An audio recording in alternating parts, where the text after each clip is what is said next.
When did writing stop being records and start being someone's voice? Before poems were signed, before stories carried names, before history learned how to say I. The first words were practical. They counted grain, tracked labour, recorded debt. No one was meant to hear them. And yet, somewhere in the deep past, a woman used language to do something entirely new. She did not just write. She claimed her words. She placed herself inside them. Her name was Enheduanna, priestess, poet, daughter of an empire, and the first person in human history to declare authorship.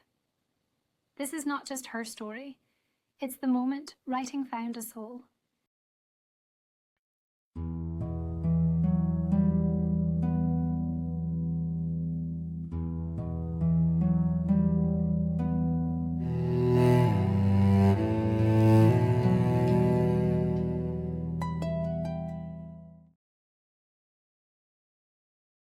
In ancient Mesopotamia, the land between two rivers, humanity built its first cities and pressed its first words into clay. These marks were called cuneiform, wedge-shaped impressions made with reed and hand. Writing began as record-keeping, lists, tallies, inventories. But those simple marks did something revolutionary. They allowed thought to outlive the thinker, memory to become matter. And in this new world of temples and trade, of gods and kings, a child was born who would give writing a voice. Enheduanna. Her father was Sargon of Akkad, a man who rose from obscurity to build the world's first empire. His rule stretched across peoples who spoke different languages and worshipped different gods. Armies could conquer land, but belief held it together. So Sargon turned to religion and to his daughter. Enheduanna was appointed high priestess of the moon god, Inanna, in the sacred city of Ur. It was one of the most powerful roles in the ancient world, spiritual, political, symbolic. Through ritual and poetry, she became the empire's voice of unity. She would rule not with force, but with words. Though she served the moon god, Enheduanna's deepest devotion was to Inanna, goddess of love and war. Inanna embodied contradiction, desire and destruction, creation and chaos. Where earlier hymns praised gods from a distance, Enheduanna wrote with intimacy. She gave Inanna emotion, anger, pride, longing. The goddess became someone who felt. In doing so, Enheduanna did something unprecedented. She transformed gods into characters and poetry into story. Enheduanna composed a monumental cycle of poems known as the Temple Hymns. 42 hymns, 42 temples, a spiritual map of the empire itself.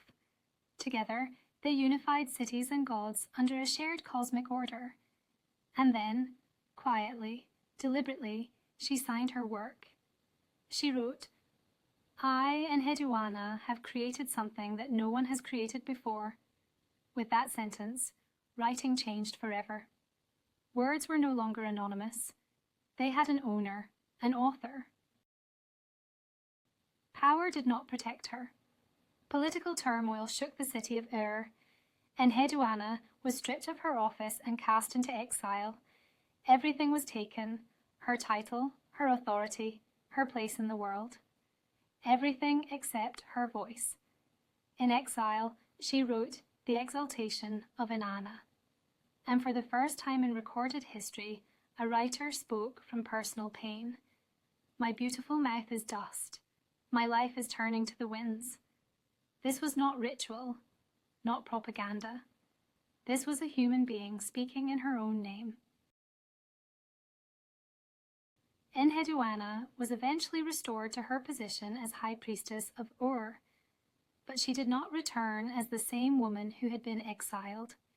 She had seen how fragile power was, how quickly authority could vanish, how easily a voice could be silenced, unless it had already been given form. She had learned that words could survive loss, that poetry could endure exile, that language could turn suffering into meaning. Her hymns now carried a deeper gravity. They were no longer only acts of worship, they were acts of survival. She had discovered the oldest human art, making sense of pain and refusing to let it disappear. For centuries after her death, scribes copied Enheduanna's works by hand. Her hymns became part of temple education. Her name endured across dynasties. Then, 4,000 years later, a carved stone disc was unearthed in Ur. For the first time, we could see her face. Across millennia, Enheduanna was still speaking. Before Enheduanna, writing was a tool. After her, it became identity. She was the first to say, "I am the writer." The I in her work was not symbolic. It suffered. It endured. It remembered. Every poem that begins with I, every memoir, every song shaped by inner truth, descends from her. She asked the question all writers still ask, "Who am I?" And she answered with voice. Enheduanna lived 4,000 years ago, yet her words endure, pressed into clay, copied by hands long turned to dust, carried forward by memory. She stood between worlds, between Sumer and Akkad, between gods and mortals, between silence and speech. Her greatest creation was not a single poem, but an idea. That language could give permanence to thought, to feeling, to self.